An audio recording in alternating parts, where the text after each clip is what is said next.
Hello and welcome to FGC Philosophy. My name is a philosopher, and this is where we level up inside and outside the virtual arena. We do that by talking about topics or having guests on the show that I think are going to help us all level up inside and outside the virtual arena. And the way that we do that is by using my experience in the world of esports, in competitive gaming, in life coaching, and all the different experiences that I've had. And today's topic is very important to me because of everything going on, and that's how do you bounce back from failure? Small, large, whatever you are really internalizing and letting that hold you back. And I think that's going to be a great topic. I did a little bit of research because I've had some hardships lately, and I'm trying my best to bounce back from certain failures, whether they're my fault or not, certain hardships that I think could be considered failure. And how do I get out of that mindset and continue to make the rest of my life the best of my life? But before we get into that topic, I want to have a few updates as usual. Rather than just jumping right into the topic, I want to go ahead and actually discuss some things that I think can keep you guys informed, can help you guys stay up to date on what's going on in my life. And so that's what I'm going to do. And the first topic, of course, is the tournaments that we're doing.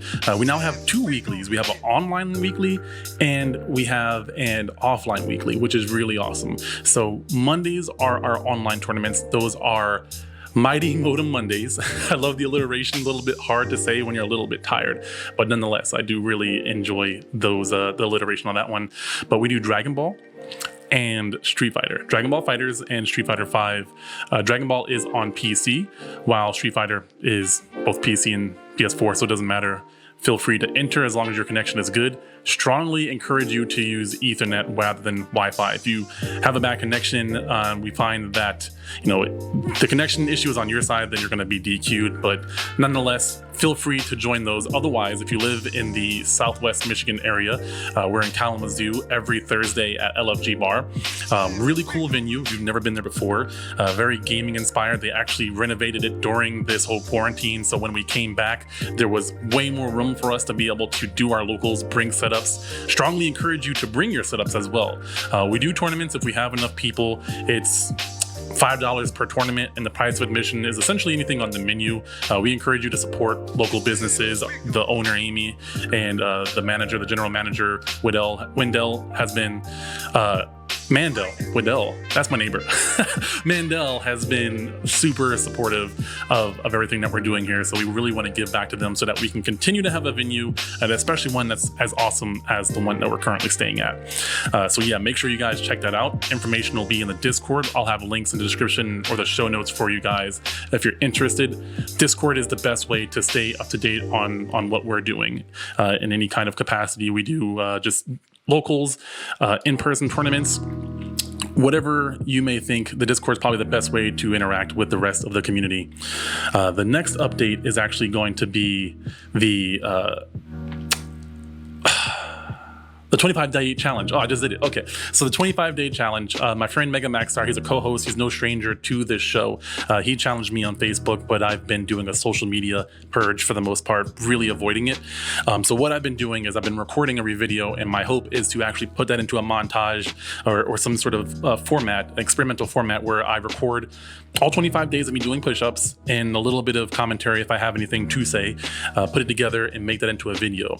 And hopefully that'll inspire other people. I've had some experiences already, just 8 days in. I just did it. I did my workout before this podcast. So you probably, if you're watching the video version or watching it live, then you probably see me glistening a little bit and out of breath. But I think that gives me the best mental clarity. So that's why I decided to try doing my workout and my 25-day challenge right before this. But nonetheless, it's been an interesting experiment experience because I've done various workouts to keep myself trying to get in shape, but I've never actually tried to do 25 push-ups consecutively. Usually it's like 10 at most, or I'll do them until what I consider failure, but I never have like a set number. It's usually do push-ups for 5 minutes, or do 10 push-ups, then do 10 squats, then do 20 punches or something like that. So one night I just decided I'm going to do this. I accept the challenge. I'm going to go ahead and do it. And 25 push-ups, man, like my lats, like down here was sore. My like biceps and triceps were way more sore, but in a good way. What I remember when I worked out. So that was very great. I strongly encourage you to try it out for yourself. Some sort of motivation to help you. Working out has been giving me a lot more motivation. There's one day a week where I do like a hour-long routine. My son is at daycare. I'm able to get up early enough to actually do the full exercise without being interrupted. So I do the whole entire thing. And like that one day, I feel so much more productive than any other day of the week, to where I want to get up earlier to start doing that. That's not quite realistic with my sleep schedule just yet. So I get out workouts when I can, despite trying to make it perfect. Before, everything had to be perfect. Everything had to be like cookie cutter, cut out, really figured out. And I'm finding my life is a little bit too chaotic to really fit it in that way. So rather than me being upset if it's not done perfectly scheduled, everything really figured out, it's just, I know I want to do these things. I find a time to do them to the best of my ability. If I get better, if I get more organized with my life schedule, then great. If not, I still get the most important thing, which is my workout. That helps everything else out throughout the rest of my day. I have more energy, more motivation. I feel physically alert. It's great. So that's one of the things, my personal project that I hope to do in the next 20 days. I mean, I'm on day 8, math. 25 minus 8 days, 26 minus 8 days, because that gives me some time to edit. I don't know how long it's going to take to edit with that many videos, but they're pretty short. They're like 2 to 3 minutes long, if that, with the commentary in there for the videos that do have commentary. Nonetheless, the last update that I have for you guys is I've been really trying to update my Patreon. As you know, I've been laid off from my job. I have no hopes of getting that job back the way the government is going right now. Schools are just getting super hit hard by the government right now, so I don't expect that to happen. No disrespect to my former employer. It has nothing to do with them. It's just we're shut down. They're going to lose funding, like not just them, but every university is going to lose funding if they don't set certain criteria, have people go back to the schools. International students are going to get hurt by this. I don't want to get into all the details of that, but nonetheless, I still have to make an income. My fiance has been the main source of revenue during most of this. I've been slowly trying to take on more coaching clients as well, but Patreon is where I'm trying to get the best bang for my buck and really sculpt that to where I can start taking on clients again, making a monthly income, and I can do that through your guys' support. So there's different levels. Make sure you check it out. I'm still trying to tweak it. I don't want to do it too dramatically too fast, so stay tuned for that.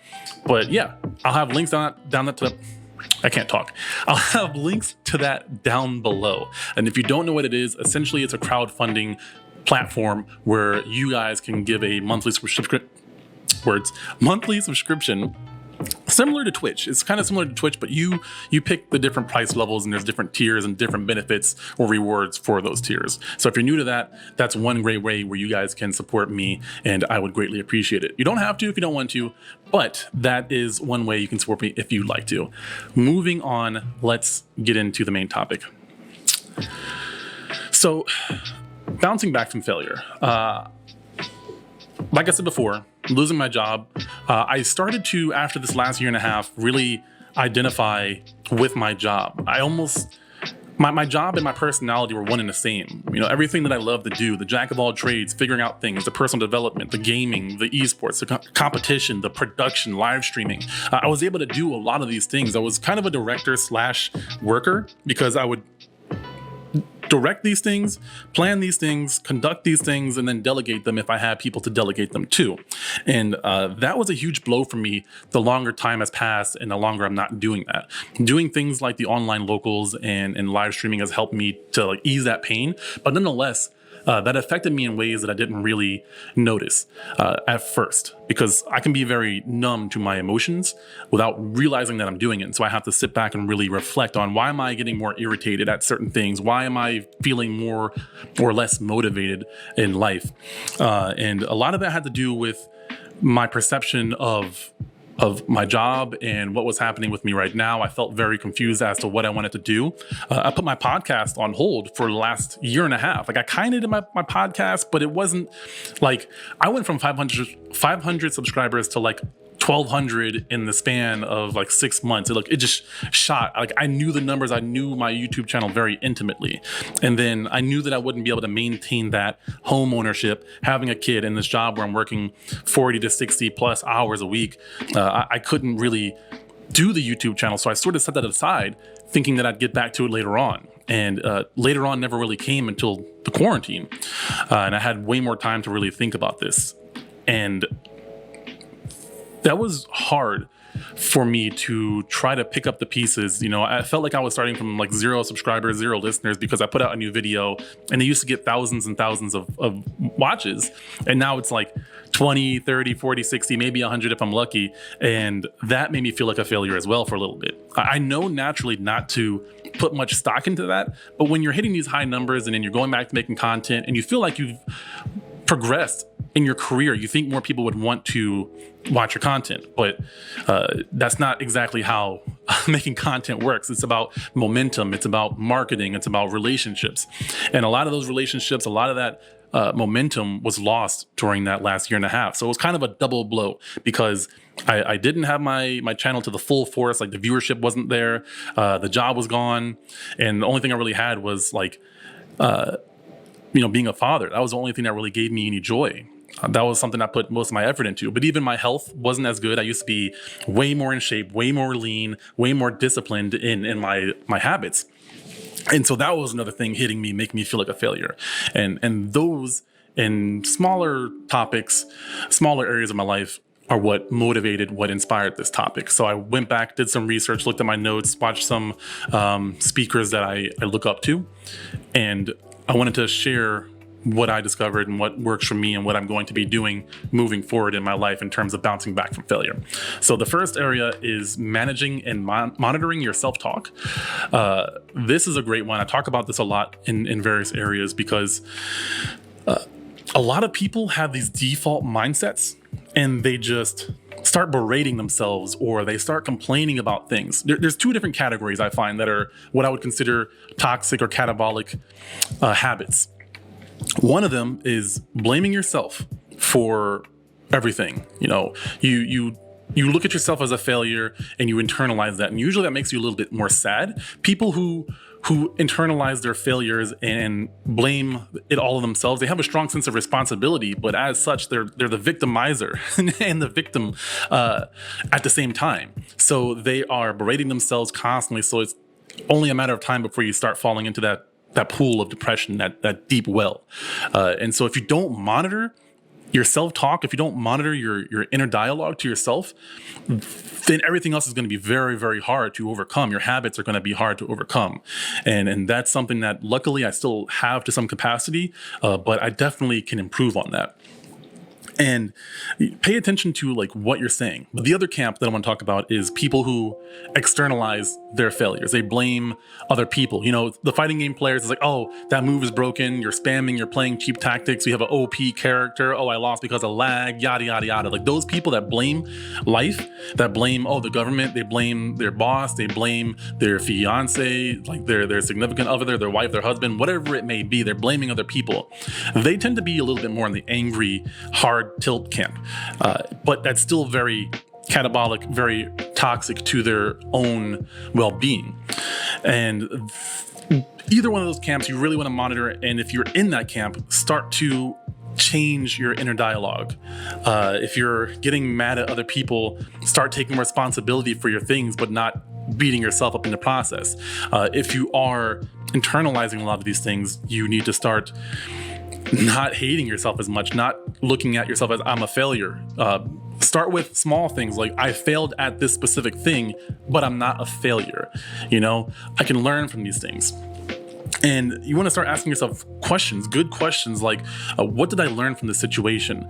What did I learn about another person that was involved in this situation? What did I learn about myself? What can I do in the future to avoid this situation or to do better in this? And that could be fighting games, that could be relationships, that can be career.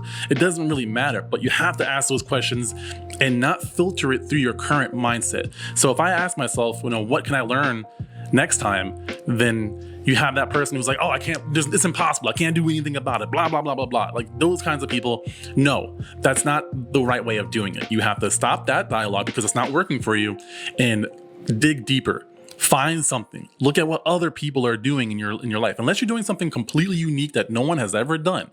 Like if you're playing a fighting game, unless you're playing a brand new fighting game character that only you know about and have access to, somebody else has probably figured out the situation. So Go do your homework, figure it out. If you're trying to start a career, look at other people and study it. Don't get caught up in the details, but try to find that specific thing that's holding you up and grow from that. Don't focus too hard on like blaming other things. Change that dialogue. Learn about other people. Start to emulate the way that they think. Ask them, like, how do you think about this? You know, if you're having issues with confidence or something like that, like how do you not care about what people think about you? Figure out how they think and adapt that mindset. People seem to have a hard time understanding that you can change how you think. You're not pre-programmed. We have free will. As such, if you change how you think about things, you can also change how you feel about things. And that also changes your actions, because if you're not as angry or if you're not as sad, you're more likely to take responsibility for your actions and get more stuff done. And that's really what we want here, is to accomplish more, do more, be more than where we already are. This is one that I can't harp on enough. Pay attention to what you're saying and thinking, and even pay attention to what other people say and think about themselves, and just take note of it. You know, people who are more successful and people who aren't as successful, look at their inner dialogue as much as they're willing to share with you, because you'll find that people who are more successful, people who are better at fighting games or career or sports, they tend to have a more productive mindset. They don't get caught up in their failures. If they make a mistake, they learn from it. If they lose to somebody, they try to learn from it. I talk about this a lot, but Kaizen, look up the word. It is a fantastic philosophy that will, I think, open your eyes if you struggle with this topic, if you are having a hard time agreeing with me in terms of, oh no, a failure is always a failure. Or if you suck at something, you always suck at something. If you're a person that fits into that camp, do a little bit of research into Kaizen. I promise you, I think you're wrong. You can grow. You can get better. 100%. I will argue with you. Well, I'll debate with you. I'm not going to argue with you, but I will debate about that topic. The next topic is connecting with other people. Connect with someone else and help them process it. And when I say this, the caveat is talk to someone about the issue that isn't toxic, isn't going to laugh at you, is going to be as non-judgmental as possible. If you start to, get some of these issues out and try to find people who are willing to help support you, you're going to find that it's kind of cathartic. It helps you get it out. Now, it's not complaining for the sake of complaining or ranting for the sake of ranting. It's to help vent. You have something pent up inside of you and you want to release that. You don't want to just put that into the air for other people to have, but you want to release that so that you can move on. If you're continuing to complain and complain and complain or bash people or things in life, that's not what I'm talking about. If you are in a mindset of where you want to change, you want to get past your failure, you want to bounce back, or you've never felt like you've been successful in life, then this is what will help you to be around other people. There's a good saying, I think it's by Stephen Covey, perhaps Napoleon Hill, that is, you're the average of your 5 closest friends. Now, this was originally meant for your financial status. If you look at your 5 closest friends and you look at their income and you average it, you probably are going to be the average of your 5 closest friends in terms of your income. However, I strongly believe that this relates to other areas of your life. If you look at their eating habits, your eating habits are probably going to be very similar. Your fitness, your mindset is going to be very similar. Even sometimes your political views. That isn't always the case, but a lot of times you're going to be the average of those people. And I always found that very fascinating. And this is going to sound harsh, but you need to closely monitor your inner circle. Don't be around people who are going to feed into your toxicity, who are going to encourage you to continue to have toxic mindsets. This is your life that you're living, and you don't want to be around people because you feel some obligation as a friend. I'm not saying cut them off from your life completely. I'm just saying that you can't constantly expose yourself to people who are going to be encouraging you to think in a toxic way. You got to take care of yourself. You're number one. You can't help other people if you're not taking care of yourself. You want to create allies, create people who are going to help you. In fighting games or any competitive game, you get around good players. You surround yourself with good players. Everyone else is better than you. There's nowhere else to go but up. I do encourage you to teach other people as well, and that's something we'll get into in a second. But I'm talking about your allies, your inner circle, the people that are going to help lift you up. Be around people who are going where you want to go, who are where you want to be. And you're going to find yourself just rubbing off. They're going to rub off on you. That their habits, their mindsets. If you ask them questions, you try to understand, and you also try to give back to them, you're gonna see some things. And then also in terms of like creating allies, one of the other things I think is really helpful is finding a volunteering somewhere. Now, this could be the old school, volunteering for outdoorsy type stuff and helping people out, soup kitchens, things like that. I'm less inclined to recommend that now with COVID-19 being a thing. But with the power of Discord, if you're a gamer, there's tons of Discord communities, there's tons of Reddit communities. You can join a community, but also help out. Not just lurk, not just share your thoughts, but also participate in some way. Maybe you have a skill that you can help that community in some form or fashion. It could be marketing, it could be music, it could be art. It doesn't really matter. Find a way to contribute, give back to other people. And you're going to find that this is one of the things that can help you grow as a person and help you feel more successful, feel more like you're growing as a person. Because a lot of times failure isn't just the act of failing at something, it's your perception of yourself. It's how you look at yourself in a mirror, the metaphorical mirror. And sometimes if you give back, most people, we are well-natured people. If you wind up giving back, you're going to feel something. You're not a robot. You're a human being with emotions. Now, there's different mental disabilities and things that might hinder that. For the average person, though, for the person that isn't diagnosed with anything crazy, you're not a sociopath. Even people with mental disabilities still have the capacity to feel emotions, just maybe process differently, or they experience it differently and have to work a little bit harder or work differently to get that sensation of self-love, which sounds very cheesy, but you really want to start to love yourself, in my opinion. That's kind of an aside, but I'm not ashamed of talking about self-love. I think that's a huge thing that more people should strongly consider.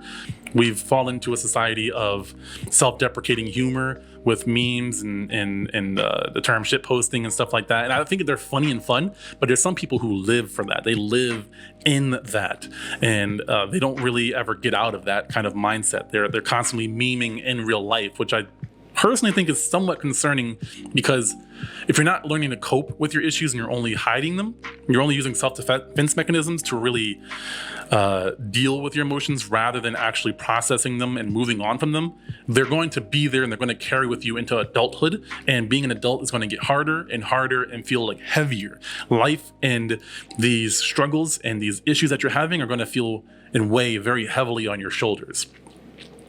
So strongly consider that. The last thing is maintain your discipline to continue your other obligations in life. This one is hard for me. This is the hardest one that hit me, because a lot of my other habits fell off when my life got really hard in different phases of my life. I talk about being homeless and having issues in the past, but I tried to maintain good habits. My fitness was number one. So even when I was homeless, I still found ways to exercise. I walked, I had a bicycle. My friend helped buy me a bike. We did hiking. I lived in San Diego at the time, so it was really easy to find things to do outdoors because the weather was always great. It almost never rained there. It never snowed there. It never got below 60 degrees.